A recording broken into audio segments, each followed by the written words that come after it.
এটা আর এটা ভাই এই যে একটা বিশাল সুন্দর একটা গরু, সুঠামদের একটা গরু, এটাও কিন্তু ওটার থেকে বড় গরু না এটা ভাই?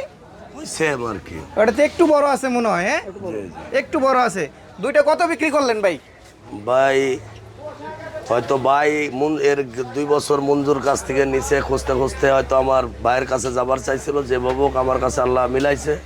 আচ্ছা আচ্ছা, যেটা বেচা কেনা হয়েছে 4,55,000। 4,55,000, এই 5,15,000, সরি 5,15,000 টাকা। জি জি। আচ্ছা আচ্ছা। তো এই যে গরুগুলা বা এই যে বিশাল, এই যে বিশাল সারি দেখতেছি গরুর, এই গরুগুলো মূলত কোথায় থেকে সংগ্রহ করেন? বা এটা সারা বাংলার আমার মনে হয় জানতে কারোর বাকি নাই। আমার গরু বামনদির থেকে শুরু করে একবারে মেহেরপুর পর্যন্ত প্রায় ঘরে ঘরে পালা, 2টা 4টা 3টা এইভাবে এক জায়গায় 20টা গরু পালা নাই, সব বাড়ি বাড়ি 2টা 4টা করে। এবং আপনারাও জানতে পারবেন ওই এলাকায় ঢুকলে প্রতি ঘরে ঘরেই গরু আছে। সব নাসির ভাইয়ের গরু? জি ভাই। আচ্ছা, এবারে কয়টা গরু নিয়ে আসছিলেন? ভাই গরু আছে 300, এখন এই পর্যন্ত মনে হয় 120-30টা আইছে, আরো আছে যেগুলা পিছনে আসবে আর কি। বাজার পরিস্থিতি কিরকম দেখছেন, মানে কাস্টমার কিরকম বাজারে? আসলে কাস্টমার তো ওইভাবে নামে নাই ভাই, কেবল 4টা বেচলাম আজকে। হয়তো আল্লাহ বেচা কেনা তো হয় সন্ধ্যার পরে, দিনের বেলায় খুব কম হয়। দেখা যাক আল্লাহ কি করে। আজকে 4টা বেচা হলো। আজকে 4টা বিক্রি করা হচ্ছে। জি জি। এই যে মোটা তাজা গরুর যে করণীয় পদ্ধতিগুলা, এগুলো আসলে দেখা যাচ্ছে অনেক অসাধু ব্যবসায়ী আছে যারা কিনা ফিড খাওয়ায় বা বিভিন্ন ধরনের মেডিসিন খাওয়ায় গরুকে মোটা তাজা করে থাকে সামনে কুরবানি রেখে।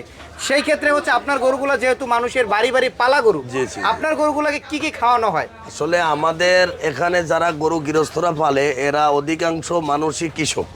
এরা ওই 2টা গরু পাললে দেখা যাচ্ছে 5 বিঘি জমি আবাদ করে। আচ্ছা। এই আবাদে এক সময় ভুট্টা হচ্ছে, ভুট্টা খাওয়াইতেছে, এক সময় ধান হচ্ছে, ওটা ধানের কুড়া, এক সময় গম হইতাছে, গম ভাঙায় রাখছে, এক সময় কাঁঠাল হইতাছে, কাঁঠালও খাওয়াইতেছে, মানে বিভিন্ন রকম আইটেম দিয়ে খাওয়ায়। আর ঘাস তো তাদের সব সময় থাকে। তার মানে হচ্ছে মেডিসিন এবং হচ্ছে যত আছে ফিড, এই ক্যাটাগরি না না, যেগুলো আছে আসলে এগুলো খাওয়ানো কোনো নাই। গৃহস্থর বাড়িতে কোনো ফিট ক্যাটাগরি কিংবা মোটা তাজা করণীয় কোনো ডাক্তারও পায় না তারা। আর এই পদ্ধতিতে এ পর্যন্ত তারা যায় নাই।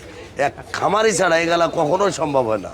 আচ্ছা, তো নাসির ভাই, জি ভাই। আপনার সাথে যদি আপনার এই যে বিশাল গরুগুলা দেখতেছি, এগুলা যদি কেউ ক্রয় করতে চায়, জি ভাই। সেই ক্ষেত্রে আপনার সাথে যোগাযোগের মাধ্যম কি একটু যদি বলতেন ভাই? হ্যাঁ, মোবাইল নাম্বার নিতে পারেন। Mobile number? জি জি। আপনার গরু মানে সর্বনিম্ন থেকে সর্বোচ্চ কত টাকা পর্যন্ত গরু আছে আপনার এবারের কুরবানি সামনে রেখে? 2 লক্ষ থেকে শুরু করে ইনশাল্লাহ 12 লাখ টাকা পর্যন্ত গরু আমার কাছে আছে।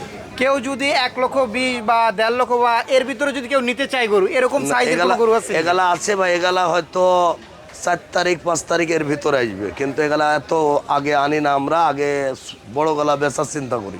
আচ্ছা আচ্ছা আচ্ছা। তারপরেও যদি আপনার সাথে কেউ যোগাযোগ করতে চায়, একটু ফোন নাম্বারটা এবং বলে দেন, এবং হচ্ছে ডোগাটা একটু বলে দেন। হ্যাঁ, কিভাবে আসবে আপনার সাথে যোগাযোগ করবে? পাশে সব সেটের গরুই আমার। সব গরু আপনার? জি জি জি। আচ্ছা, একটু ভাই ফোন নাম্বারটা আপনার বলে দেন আরেকবার।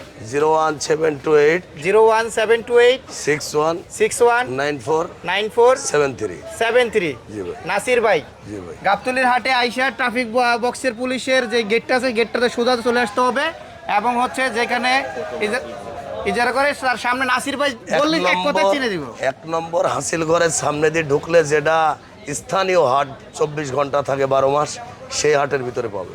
আচ্ছা, তারপরও ভাইয়ের নাম্বার স্ক্রিনে দেওয়া আছে, আপনারা যদি আসতে কারণ অসুবিধা হয় সেই ক্ষেত্রে হচ্ছে সরাসরি ভাইকে ফোন দিবে। ভাই কয়টা থেকে কয়টা বাজে ফোন দিলে আপনাকে পাওয়া যাবে? ইনশাল্লাহ ফজরের টাইম থেকে শুরু করে বেলা 9টা পর্যন্ত পাবে না, তাছাড়া সব সময় পাবে। তাছাড়া সব সময় পাওয়া যাবে নাকি? জি জি ভাই। আচ্ছা, এই যে ভাইয়ের গরুগুলো আপনাদেরকে একটু দেখানোর চেষ্টা করতেছি। বিশাল সাইজের হাটের ভিতরে সবচাইতে ভালো মানের গরু কিন্তু নাসির ভাইয়ের এখানে আছে। আপনারা জানেন নাসির ভাই কিন্তু দীর্ঘদিনের ব্যবসায়ী, দিনের ব্যবসায়ী না। নাসির ভাই কিন্তু সেই 1900 সাল থেকে কিন্তু ব্যবসা করে। 1996 সাল। 96 সাল থেকে আর কি, আমি এই জন্য বলছি 1900 সাল, মানে আমারও জন্মের আগে থেকে ব্যবসা করে নাসির ভাই। তো যাই হোক দর্শক, আসবেন নাসির ভাইয়ের গরুগুলো দেখবেন, এবং হচ্ছে আশেপাশে আরো 10টার দোকান ঘুরে এসে নাসির ভাইয়ের কাছে আসবেন। হ্যাঁ, দেখবেন অবশ্যই 10 জায়গা যাচাই করে নেবেন। যাচাই করে পরে নাসির ভাইয়ের কাছে ভালো লাগলে গরু হ্যাঁ নেবেন। হ্যাঁ, সেটাই কথা। এটাই আর কি।